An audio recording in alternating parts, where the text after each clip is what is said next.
包括埋你個 project 嘅 ，OK， 所以你哋個 project 咧亦都會喺考試度出現。咁所以無論係project 嘅嘢啊，或者係 assignment two 嘅嘢咧，都會係大量喺呢個考試裏邊係會 cover。咁所以換句話説咧，你要知道呢啲嘢唔重複㗎啦，你唔會有嘢打出嚟或者寫出嚟，你自己記低。咁所以嗰個考試你話要帶啲咩入去咧？首先可以話俾你聽，有啲係唔使帶入去嘅，例如嗰啲 no combination factor 就唔需要帶入去嘅。OK， 嗰啲就唔需要帶入去嘅。咁但係嗰個 project 嘅嘢咧，如果你記得嘅話，個 project 嘅嘢其實係牽涉兩個部分嘅。第一個部分咧就係俾咗一個場景你啦，跟住你就要 propose 嗰條橋究竟係點樣形式㗎啦。無論係 elevation plan 同 section 咧，要畫翻出嚟。咁考試一樣會有類似嘅嘢嘅，即係換句話説都會俾個場景你都係要 propose 翻係有elevation section 同埋呢個 plan 三樣嘢。咁個 project 另外一橛咧就係construction method 嚟嘅 ，OK。咁喺考試裏邊一樣會有 construction method 呢樣嘢，咁所以考試入邊考嘅嘢基本上就係來自你嘅 assignment two 同埋你個 project，OK。咁所以同 quiz 一樣㗎。如果你有認真做過 assignment one，quiz 就係嗰樣嘢嚟啦。如果你有認真做過 project 同 assignment two 就係嗰樣嘢。咁當然啦，有幾條題目我哋已經講，即係喺下半場嗰時咧，呢個 course 下半場嗰時已經講過，有幾題一定要出嘅啦，包括咗 temperature 嗰條啦，包括咗 torsion 啦，嗰兩條咧基本上係一定要識計啦，除非你放棄計數嗰個 part 啦。咁嗰兩條基本上，如果你食晒嗰兩條100分，即係嗰兩條，如果你攞滿分嘅話，已經夠你合格㗎啦，個考試。OK。咁所以佔嘅比例係相當之唔少㗎。我亦都講過好多次啦，嗰兩條題目你就唔應該等到最尾先，最尾嗰半個鐘啊，或者嗰9個字先嚟做。即係以往睇過好多次都係啲同學，即係你最尾嗰時嚟做咧，一定係即係你大黑嘅，基本上冇可能嘅事，一定錯漏百出。正如頭先我開場嗰陣時講，你連計個橫切面嘅 area 都會錯。咁所以咧就要小心呢啲嘢啦。咁好多係講翻份考試卷啦，咁你自己 mark 低啦。即係我哋會話俾你聽 cover 啲乜嘢嘅。咁成份卷咧就應該係有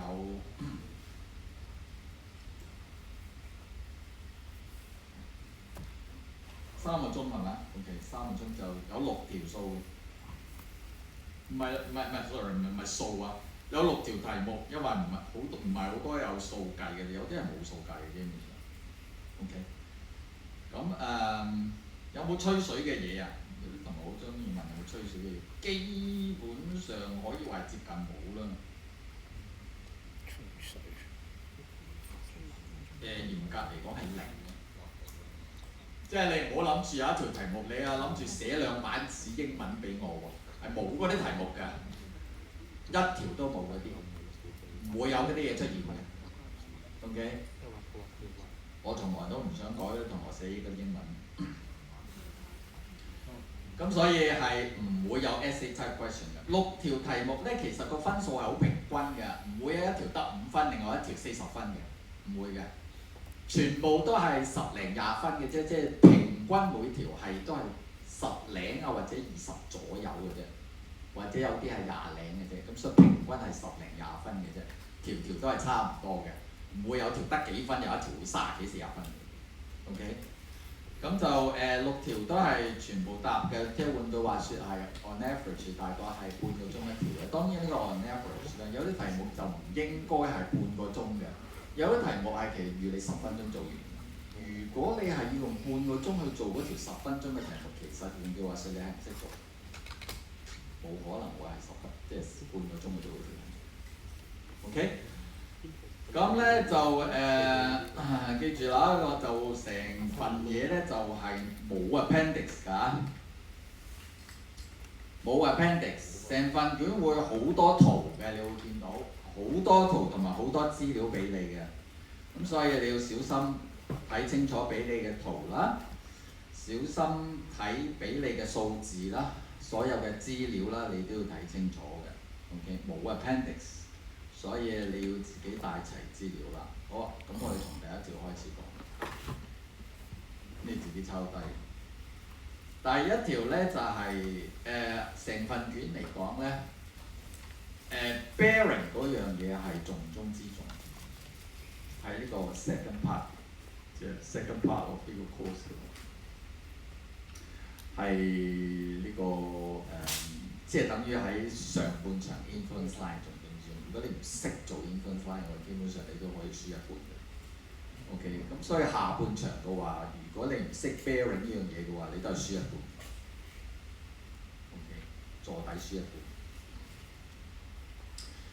半。咁 bearing 嗰個 chapter 咧，基本上咧你就一定要帶㗎啦。bearing 嗰個 chapter 咧有 bearing design 啦。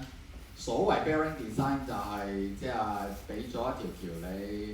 咁有一紮 bearing， 每一粒 bearing 係 free guided 到 fixed 啫，得3款啫嘛。嚴格嚟講4款嘅，因為 guided 仲可以分2種。咁邊粒係用乜嘢咧？就每個同學有自己嘅 design 嘅。OK， 咁我哋講過點樣 design 嗰樣嘢㗎啦。冇數計，冇文字，你畫出嚟嘅啫。個答案就係只係畫出嚟 ，work 就 work， 唔 work 就唔 work。OK。你做出嚟嘅答案，我哋已經講過好多次啦。講 bearing 嗰時冇 unique answer 㗎，冇 model answer。你嗰個可以 work， 你隔離嗰同學都可以 work。OK， 冇一個指定答案嘅。咁所以我哋改嗰時就係睇你嗰個 bearing 嘅 design work 唔 work 嘅啫。冇一個最好嘅，亦都冇一個最差，只有 work 同唔 work 嘅啫。所以分得都好清下嘅，基本上差唔多都係黑與白咁滯嘅。OK， 咁所以第一條咧，基本上就係做一樣嘢，就係 given 一條橋俾你，你就係要畫翻出嚟嗰扎嘅 bearing 究竟係乜嘢 bearing， 你嘅 design。OK， 冇數計，冇 descriptive 嘅嘢，淨係畫翻嗰個 bearing articulation plan 出。OK， 嗰扎嘅 bearing 究竟係邊粒打乜嘢，邊粒？就係咁嘅啫。OK， 咁所以理論上咧，如果你識嘅話咧，我預計你呢條數，即係呢條題目咧就冇理由超過10分鐘。如果你3個字都做唔完嘅話，你其實唔識做嘅。OK， 咁就你半個鐘就做唔完嘅。咁所以你呢條題目應該係有10分鐘或者3個字頂晒咁，你就畫得靚仔啲咁3個字啦。OK。咁所以當然啦，你要畫清楚啦，同埋啲符號啦。我哋記得我哋講 bearing 嗰時咧，邊種 bearing 係用乜嘢符號係全世界都咁用嘅啦 ，standard 嘅，唔會有你啊咁用，佢啊咁寫咁樣，唔會㗎。咁所以你當然要畫清楚嗰啲符號啦，畫錯咗符號咁冇辦法咯 ，I'm sorry。OK， 咁呢個係第一條嚟嘅。OK。好啦，第二條就係講咗好多次啦，就係計 temperature 嗰個 equivalent moment 嗰樣嘢。OK， 咁呢條數係預你超過半個鐘㗎啦。咁啊，今朝嗰班都問過佢哋，有啲同學係講完之後即刻問隔離嗰同學點樣計 centroid 嘅 ？centroid 要你計。Yes。識咗。如果你真係唔識計咁，你一係問下你隔離嘅同學咯。但係你首先 make sure 佢都識計。真係我嘅確定。如果唔係佢老點你嘅話，你就同佢一齊死嘅啫。咁所以真係唔記得咗，咁你就翻去温下，要温下 YouTube 嗰啲書啦。OK， 咁就睇下點樣計嗰個 centroid。計 centroid 首先要識得計 area 喎。如果你 area 都唔識計，唔好笑啊！好多人都計錯嘅，好多人都計錯。即係喺我哋嘅 assignment one 嗰個 box section 咧，咁簡單嘅一個 box section 咧，都有一紮人計錯。三角形都冇㗎啦已經，啲長方形啊、正方形嚟嘅喎，但係都會計錯。當然如果你 area 錯咧 centroid 就冇希望計到啦。所以 centroid 個 location 一錯咧，基本上你冇可能計到嗰個 moment 嘅答案。OK， 所以其實係骨牌效應嚟嘅，你頭嗰個一錯，基本噼哩啪啦就錯晒。咁所以要 make sure 自己識得計嗰個 centroid 啦。OK， 咁就assignment 入邊考個 heating 同 cooling 啦。咁喺考試入面淨係考你 heating 嘅啫，就唔需要考你 cooling 嘅。咁所以 cooling 嗰個 chart 咧，你基本上可以唔需要帶入去嘅。你中意帶埋入去，我又唔會攞走你嘅。OK， 但係 heating 嗰個你一定要自己帶入去咯。你唔會到時話我唔記得帶 heating，我帶咗 cooling 嗰個咁嘅你嘅事咯。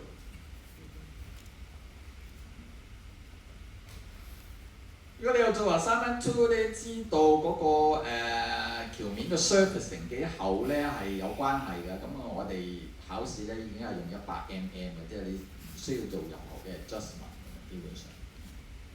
OK， 唔需要做任何嘅 adjustment。咁所以嗰、個 heating 嗰個 chart 咧，基本上我直接用。咁當然你一定要計咗嗰個 centroid 出嚟先啦。不過題目上面都叫咗你先計咗個 centroid 出嚟先嘅，因為 centroid 嗰度係比分。OK， 咁當然如果你 centroid 錯咗咁就好可惜㗎啦，後面嗰 part 都幾難幾啱。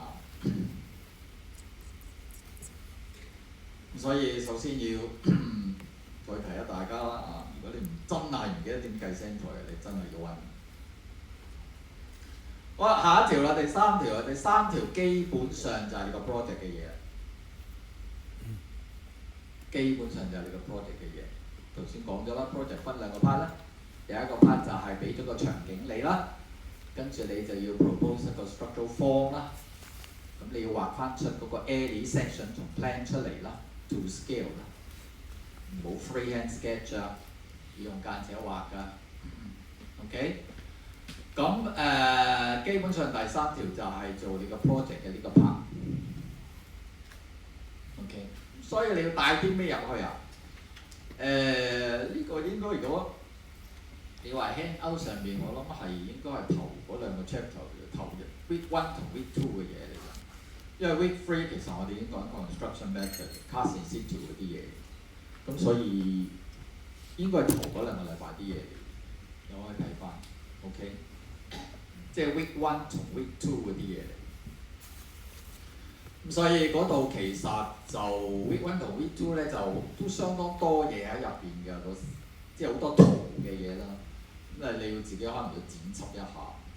OK， 真係咁攞嚟 print 晒落去，其實又冇乜意思，會可能打咗你好多位，你到時都唔知點篩選。OK， 咁所以第三條就係畫圖咯。有冇文字？冇啊。有冇計數？冇啊。就係畫圖咯。咁所以頭嗰三條你見到啦，有冇 descriptive 嘅嘢？冇啊。第一條都係畫圖嘅啫，第二條計數，第三條都係畫圖。OK， 咁記住帶間尺、鉛筆同埋擦膠幾樣嘢。咁畫圖嗰啲我從來都唔建議你用原子筆畫嘅。因為你一定係擦到烏哩麻茶，最好都係用鉛筆畫。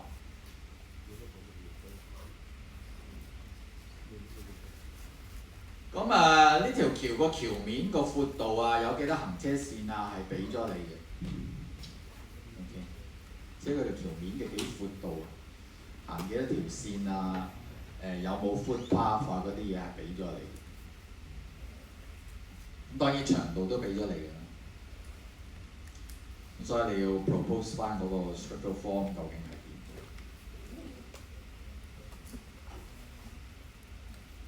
？OK， 咁所以頭三條數咧，基本上就係呢啲嘢。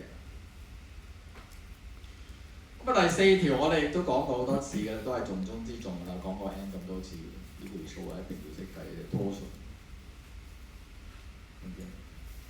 咁torsion 嘅嘢就其實都好 standard，呢個題目係好 standard 嘅，冇咩基本上都係好似即係 handout 上面嘅例子一樣，寫單跨度嘅添，所以相當簡單。咁簡化到啲 loading 都係集埋一邊嘅啫，冇兩邊嘅。所以如果你有温過書，有做過3分知道當你啲 loading 擺埋同一邊嘅話咧，就容易計啲。如果擺喺兩邊嘅話咧，就會麻煩些少。OK， 咁所以第4條就係計 torsion 嗰度。咁第4條 torsion 咧就係佔20分嘅。所以如果你死咗呢條都幾大鑊㗎啦。所以 in terms of calculation 嘅話，佔最重分就係嗰兩條咯，就係 heating 嘅 equivalent moment 咧，同埋 torsion 呢條。呢兩條數都預你係要可能要成個鐘㗎啦，唔係可能一定要1個鐘，即係平均每條係半個鐘。所以呢兩條數你要計晒嘅話，都要1個鐘。OK。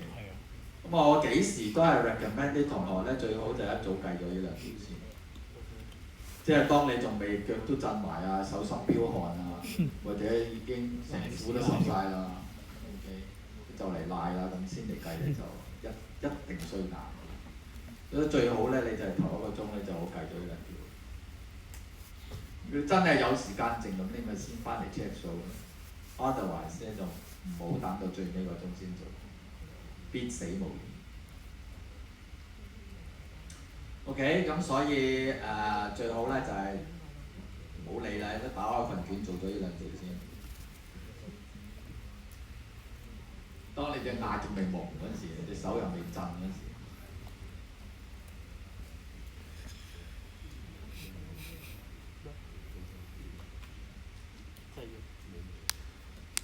好啊，咁第5條係乜東東嚟啊？車路士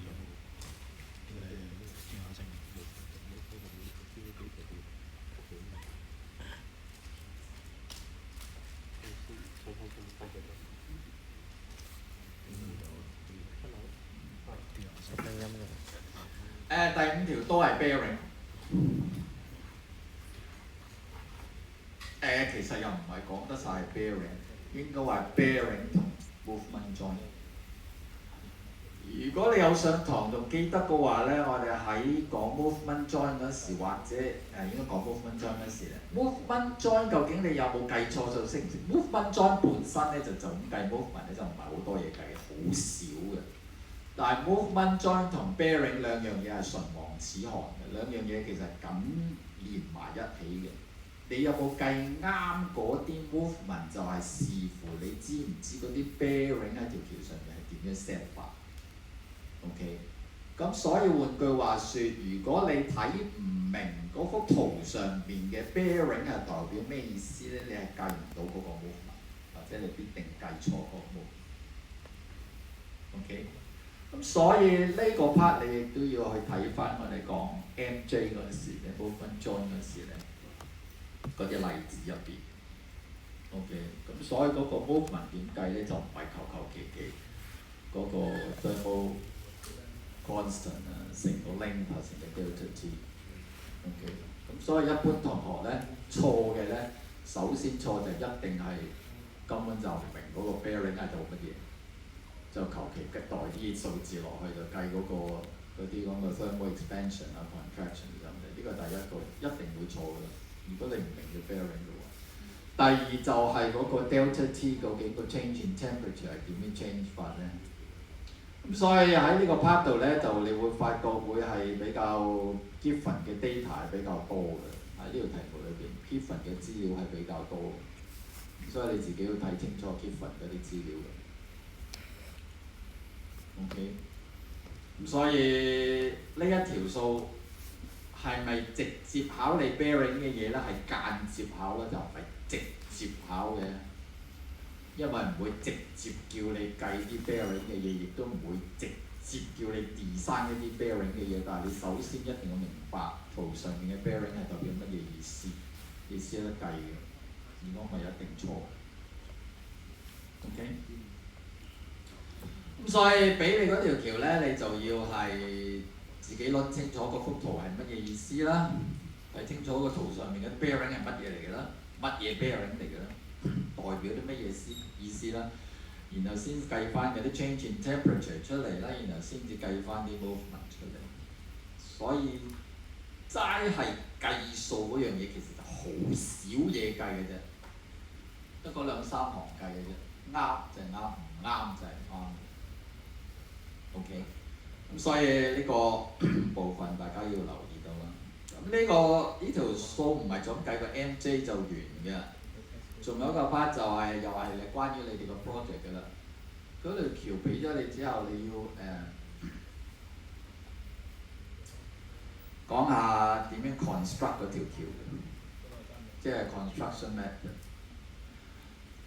咁我諗唯一成份卷係呢個 part 你可以寫兩個字上去嘅，叫做寫多兩行字啦。但我絕對唔係 expect 你編一個故事出嚟寫半版紙上去嘅，因為 construction method 其實就唔應該係寫上去嘅，應該畫出嚟。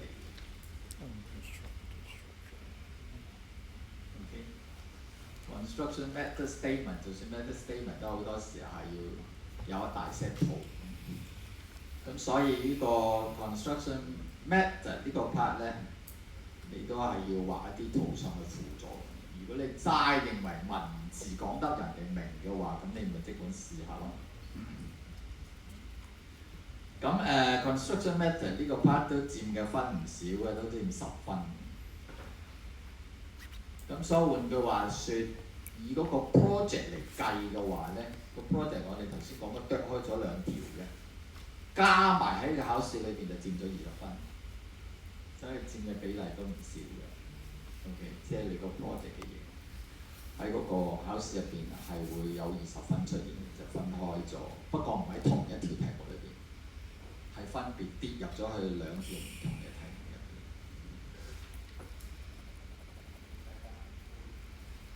OK。咁所以留意啦，成份卷咧就份卷都幾多頁嘅，個版數都幾多嘅，而且圖亦都好多，數字亦都好多，文字亦都相對地多，所以自己要睇清楚啲資料。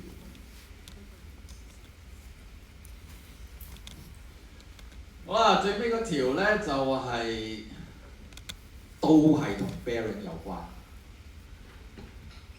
所以頭先講咗啦，咁就係 quiz one 同埋assignment one，你嘅重中之重就係 influence line， 唔識嘅話就輸一半。咁喺下半場咧 assignment two 同埋呢個考試入邊咧 bearing 就係重中之重，你唔識就輸一半。OK， 咁所以 bearing 一定要知道點 design 啊，乜嘢原理啊，點樣影響嗰條橋啊，咁呢個都係要揾得清楚。咁喺 bearing 嗰個 handout 上邊咧，就我哋講過兩樣嘢嘅。第一樣嘢咧就係、即係淨係 bearing 嗰個禮拜嘅 handout 啊。當然其實佢喺 movement join 嗰個禮拜嘅 handout 上面都有牽涉嘅。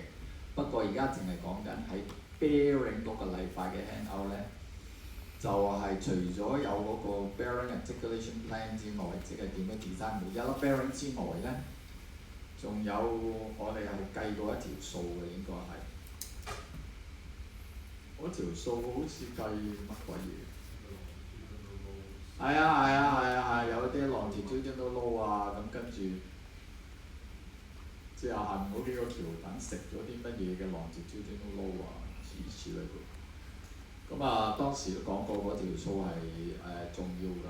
OK， 咁呢條數當然你會帶埋入去啦。其實你成份 bearing 嘅嘢你都要帶入去咁滯嘅。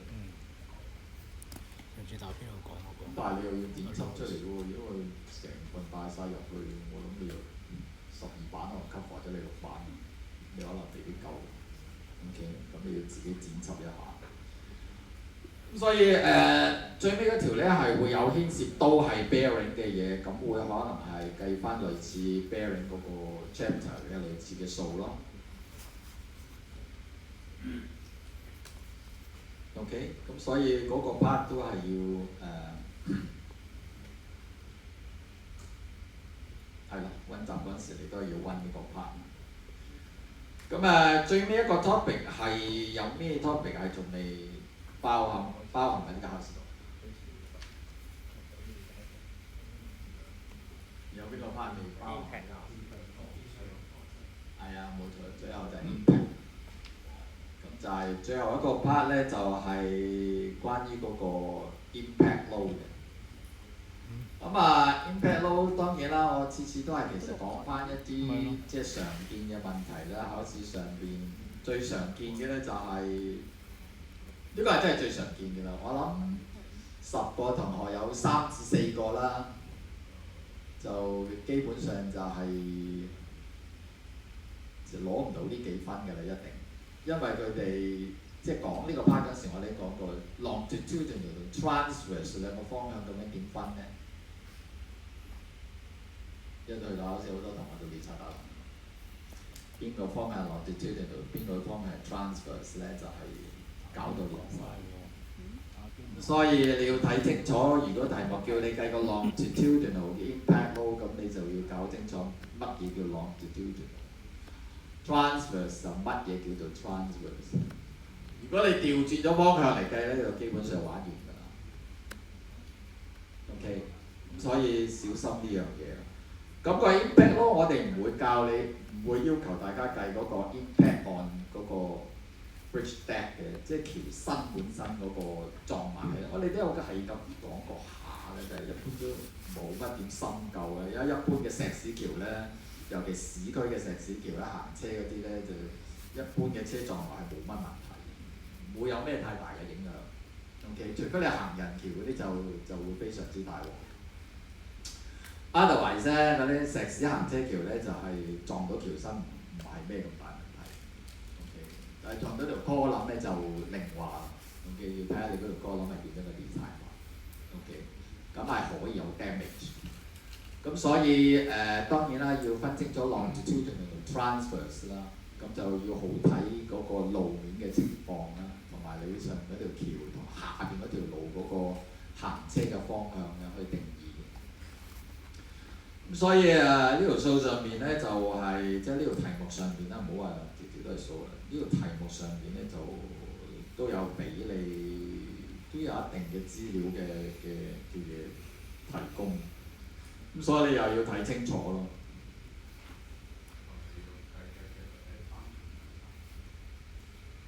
聽唔到。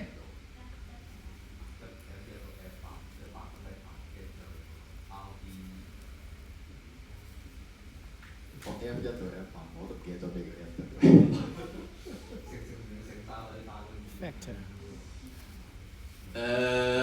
你到時睇下咯。我諗你都需要帶入去嘅呢啲嚇 ，impact load 嗰啲要需要帶入去嘅。即係我再重申咧，有啲詞嚟嘅同學，有咩唔需要帶入去嘅？你一定就係嗰啲 load combination factor 嗰個 table 咯，嗰啲唔需要帶入去㗎啦。咁咩1.35啊、1.5啊嗰啲嗰扎唔需要帶入去，嗰扎唔需要帶入去。咁in terms of 即係6條題目啦，基本上講完嘅。咁就 in terms of notes 咧就week 1同 week 2你要帶入，其實 week 1、2、3都要帶入去嘅，因為 week 1、2、3嘅嘢其實係牽涉你個 project 嘅嘢嚟嘅。你個 project 其實就係 based on week 1、2、3嘅嘢，即係唔同嘅 structural form 啦，同埋個 construction method。OK。咁計數嗰個 part 咧就係 heating 啦，你唔需要帶 cooling 嗰個 part 啦。OK，為就會有小心啲啊！嗰張 chart 咧，我以往咧見過有啲同學咧係，因為佢帶 cheat sheet 入去咧，嗰張 cheat sheet 太細。冇錯啦，數字係自己睇唔到，係到時估就錯晒㗎啦。唔該你自己放大嗰張嘢，影得靚仔，為之話咗俾你聽，一定要考嗰條，一定要帶個出，你唔夠整到咁細，咁你就係自己捉蟲啫。OK， 唔係，我係話 cooling 唔使帶 heating 一定要帶。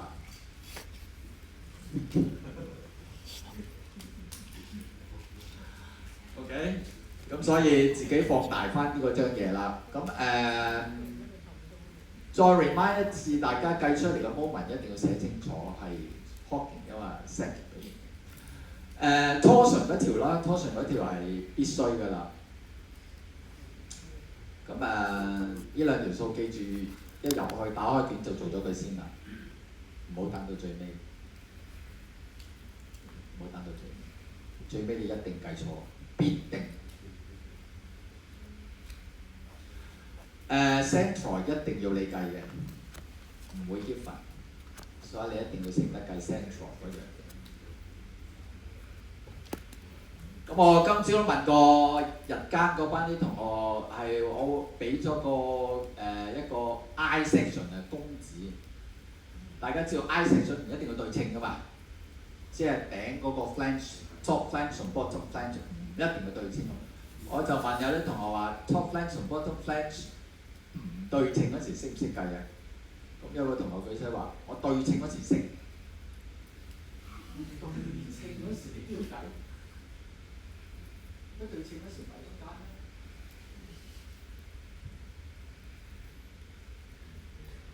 我係問緊佢唔對稱嗰時。唔對稱佢係唔識計嘅。咁所以你諗下啦嚇 ，OK， 咁所以咧就俾你嘅橫切面咧就唔係好複雜嘅。依我嘅意見咧就嗰個橫切俾你嘅橫切面咧就係比我哋嗰個 box section 更加簡單，其實比個 box section 簡單。但係如果你真係連一條 I 邊唔對稱嘅你都唔識計，咁就唔係簡單㗎啦。OK， 唔好話俾我聽，你淨係識計對稱嘅對稱，唔使你計。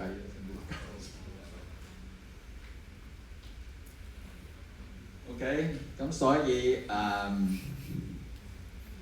in terms of 計數嗰個咧就係 heating 嗰個一定要影印靚仔啲，畫得清楚啲，嗰啲數字寫得清楚啲。OK，torsion 咧，其實 torsion 係冇乜嘢好帶入去嘅。torsion 如果你係自己做咗個 assignment 2嘅話，理論上就唔會有咩問題。咁當然後面 bearing 就唔需要講啦 ，bearing 係重中之重，成個考試嘅即係關鍵點嚟嘅。OK， 如果你唔識 bearing 就輸一半嘅肯定。咁就 movement joint 都要㗎。咁當然啦，你話嗰啲 movement joint 嗰個 handout 上面有好多嘅 movement joint 嗰啲真實嗰啲圖啊，嗰啲就唔需要嘅其實。又唔會叫你畫個 MJ 出嚟嘅 ，OK， 咁但係計數嗰啲 part 咧，你就要帶入去咯 ，OK， 嗰啲例子你要帶入去。咁impact load 啊 ，impact load 其實就有嘅，頭先講咗啦，題目上面，因為但係 impact load 嗰條題目咧佔嘅分就唔係好多嘅啫，其實。咁亦都唔預你計好耐嘅。一 impact load 就好似頭先呢個同學問，使唔使計 F1 至 F8嗰扎嘢？係咪其實得8個嘅？我都唔記得。F1 至 F8啊嘛係。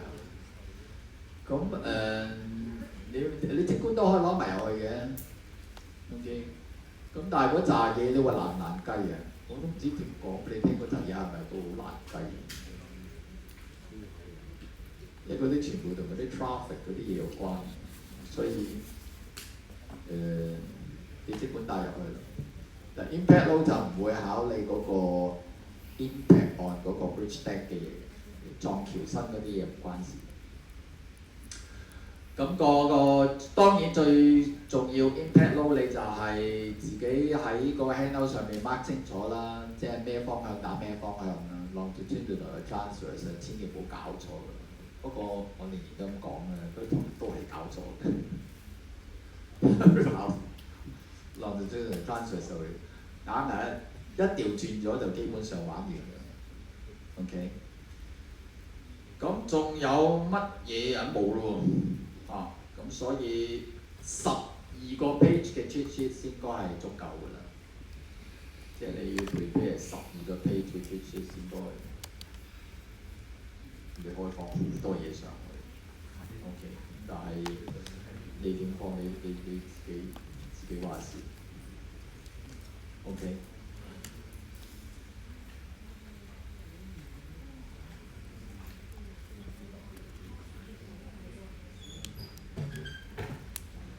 咁project 仲未交就好交埋出嚟喎，應該仲未齊喎，仲爭好多組。Assignment one 咧就擺咗喺度，講先嚇。Assignment one 咧就係俾 grade 你嘅，留意話 Assignment one 係佔成個 course 極之少嘅分數㗎，因為 Assignment one 已經個內容喺 quiz 嗰度 cover 晒。